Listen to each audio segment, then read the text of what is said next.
آج ہم نے سورۃ النساء کا جو بقیہ حصہ پڑھا ہے اس کے اندر اللہ تبارک و تعالیٰ نے جو ارشاد فرمایا ہے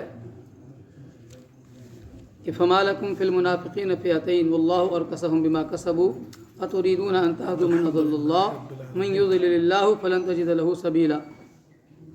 بات یہ ہے کہ منافقین جو ہیں ان کی کیفیت یہ ہوتی ہے کہ مسلمانوں کے اندر گھس کر، مسلمانوں کا لبادہ اوڑھ کر، مسلمانوں کا روپ دھار کر مسلمانوں کو اندر سے نقصان پہنچاتے ہیں، اور چاہتے یہ ہیں کہ چونکہ ہم تو کسی کام کے نہیں رہے، مسلمان بھی کسی کام کے نہ رہیں۔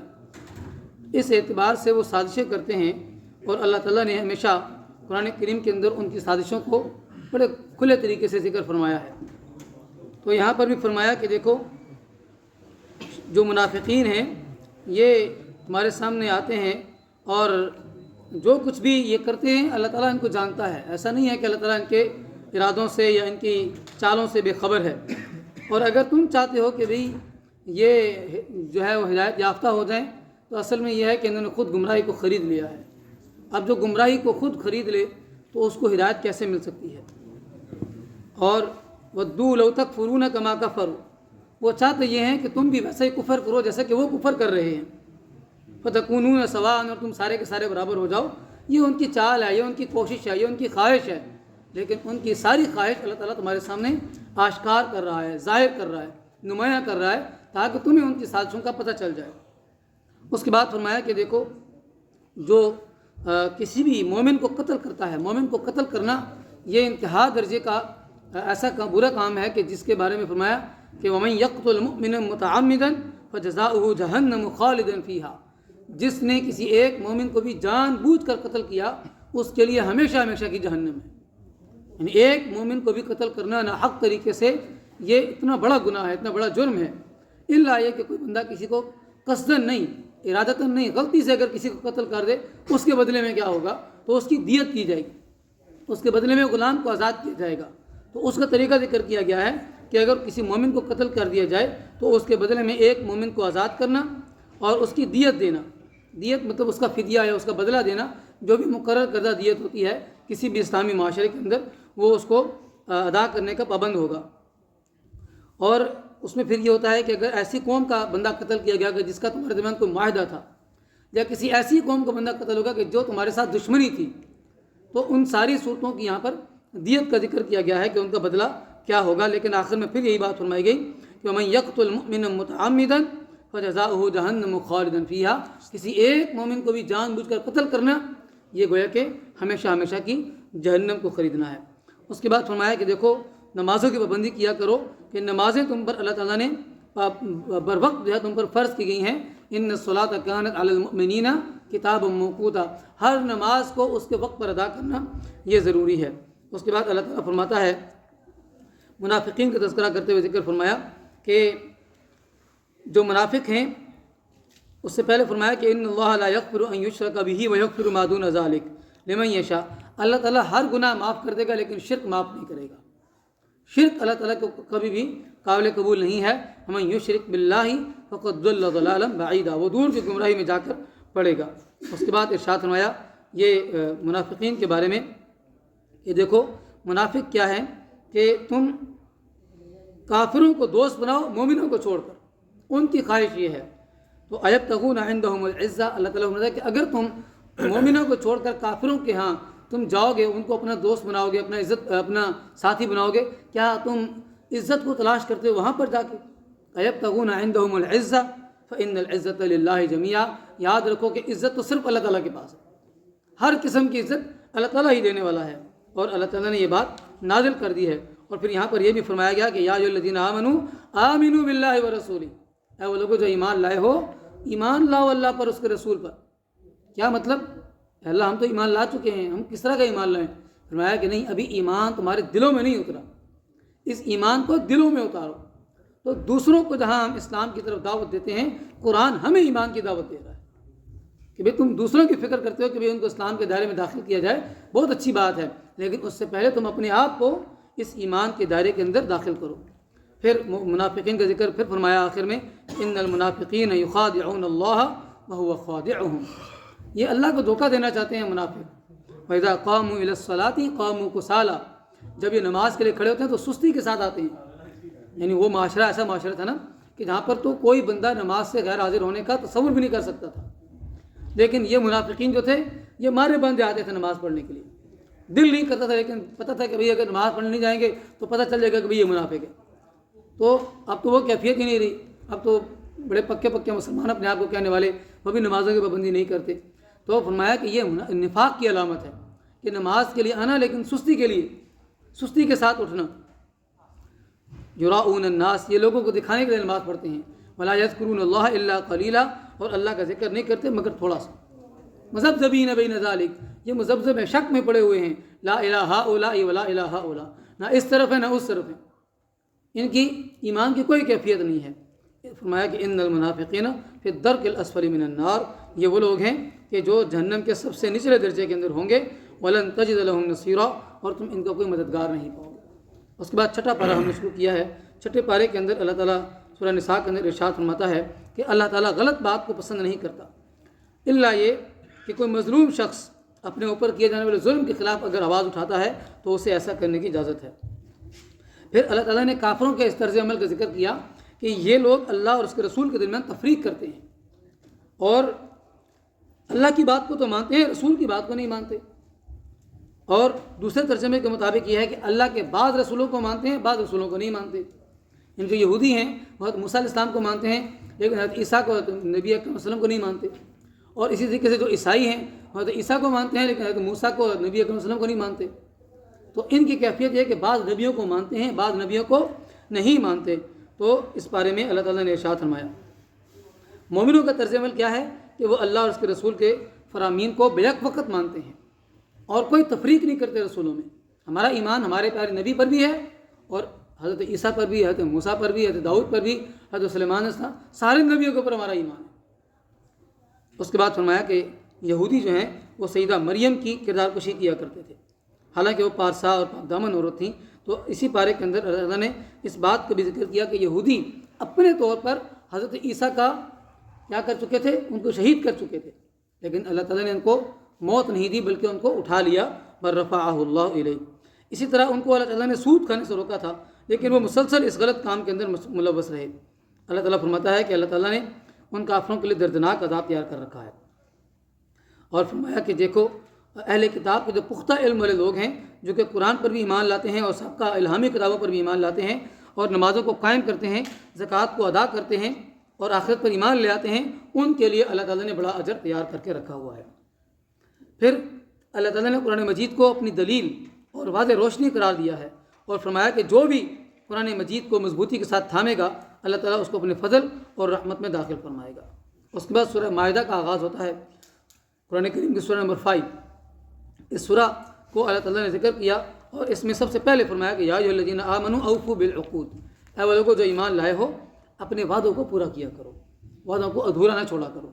یہ وعدوں کو پورا کرنا ایمان کی علامت ہے۔ اور پھر فرمایا کہ جو تمہارے لیے اللہ تعالیٰ نے حلال کیے ہیں نا جانور، ان کو تم حلال سمجھو، الا ما یتلی علیکم، سوائے اس کے کہ جو تم پر حرام کر دیے گئے ہیں۔ اور دوسرا یہ کہ شکار تمہارے لیے حرام ہے اس وقت کہ جب تم نے احرام باندھا ہوا ہو، جب احرام اتار دو پھر تم شکار کر سکتے ہو۔ اور فرمایا کہ اللہ تعالیٰ کے جو شعائر ہیں ان کی پابندی کیا کرو، ان کی بے حرمتی مت کیا کرو، اور شہر حرام جو ہے اس کی، اور وہ جو قربانیاں ہیں ان کی، اور جو بیت اللہ کی طرف جانے والے حاجی ہیں ان کی، یہ سارے جو اللہ تعالیٰ کے راستے میں نکلے ہوئے ہیں۔ پھر فرمایا کہ دیکھو کسی بھی قوم کی دشمنی تمہیں اس بات پر آمادہ نہ کرے کہ تم اس کے ساتھ زیادتی کرو، دشمنی بھی اگر ہے نا تو زیادتی مت کرنا۔ اور فرمایا کہ آپس میں ایک دوسرے کے ساتھ تعاون کرو نیکی کے کاموں میں، اور گناہ اور ظلم کے کاموں میں ایک دوسرے کے ساتھ تعاون مت کرو۔ اور پھر فرمایا کہ آج میں نے تمہارے لیے تمہارا دین مکمل کر دیا اور اپنی نعمت تم پر مکمل کر دی ہے، اور اسلام کو بحیثیت دین تمہارے لیے پسند کر دیا ہے۔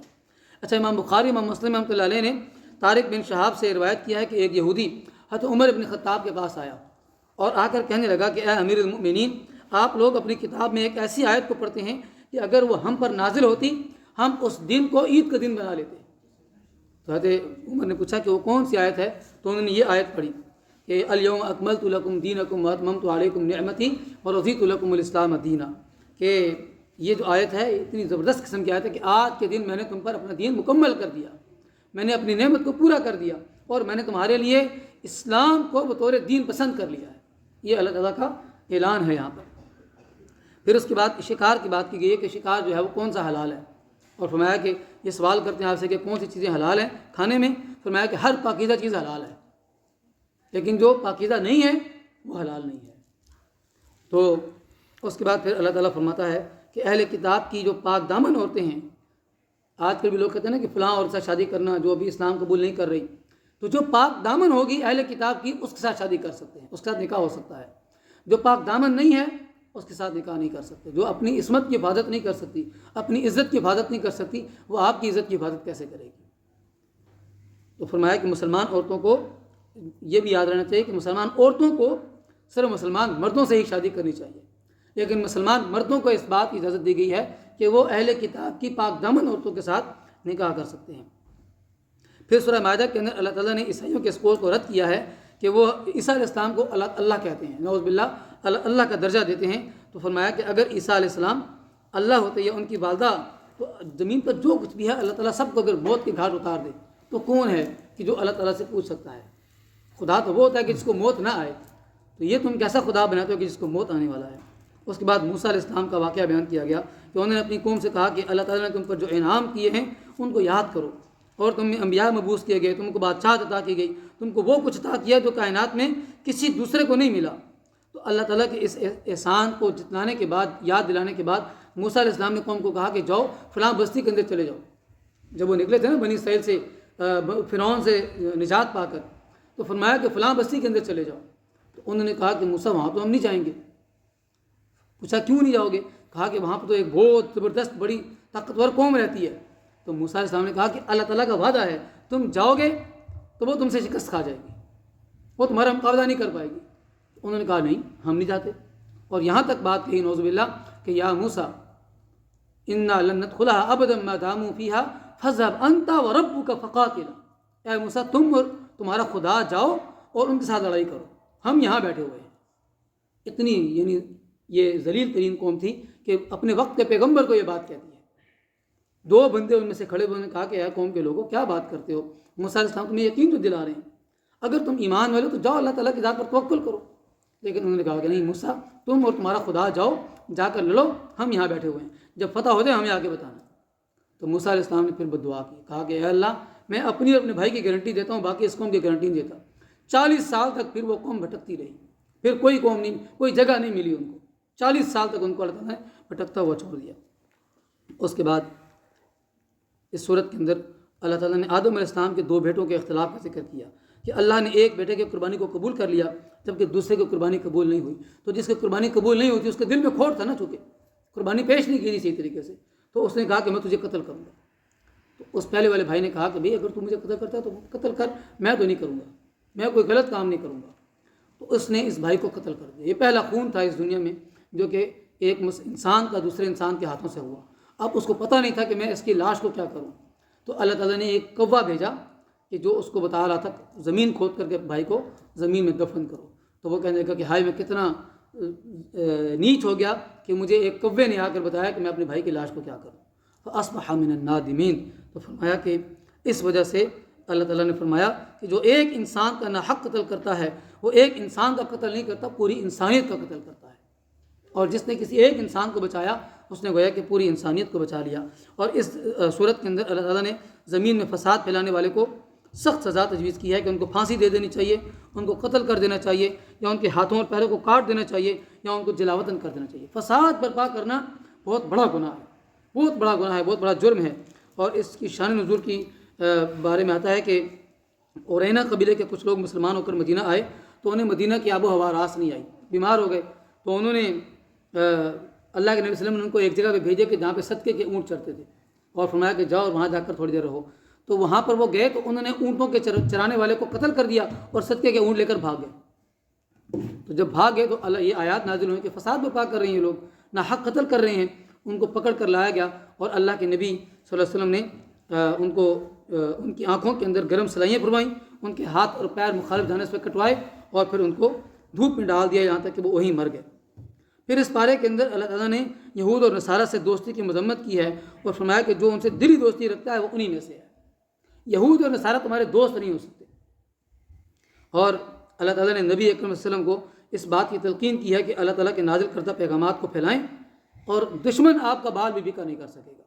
آپ اپنا کام کرتے رہیں, دشمن کے بارے میں آپ اللہ تعالیٰ پر چھوڑ دیں. اور پھر اللہ تعالیٰ نے یہودیوں کے بارے میں ایک بات کی کہ وہ کہتے تھے کہ اللہ کا ہاتھ بڑا تنگ ہے.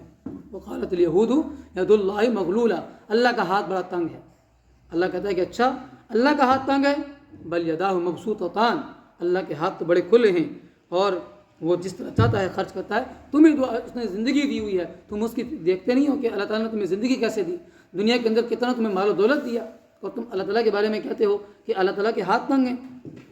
اور پھر فرمایا کہ انہی یہودیوں کے اوپر حضرت داؤد علیہ السلام نے اور عیسیٰ علیہ السلام نے ان پر لعنت کی ہے کہ وہ برائی کے کاموں سے روکنے کے بجائے خود اس میں ملوث ہو چکے تھے اور ان کا یہ کام انتہائی برا تھا. تو اللہ تعالیٰ نے ہم مسلمانوں کو بھی یہ حکم دیا کہ اس برائی کے کام سے رکے رہو. اللہ تعالیٰ سے دعا ہے کہ اللہ تعالیٰ ہمیں عمل کرنے کی توفیق عطا فرمائے. الحمد للہ رب العالمین والعاقبۃ للمتقین والصلاۃ والسلام علی رسولہ الکریم.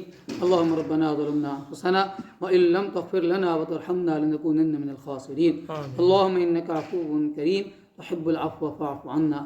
لا الہ الا انت سبحانک انا کنا من الظالمین. اللہم وفقنا لما تحب وترضى. صلی اللہ علی النبی الکریم وعلی آلہ واصحابہ اجمعین برحمتک یا ارحم الراحمین.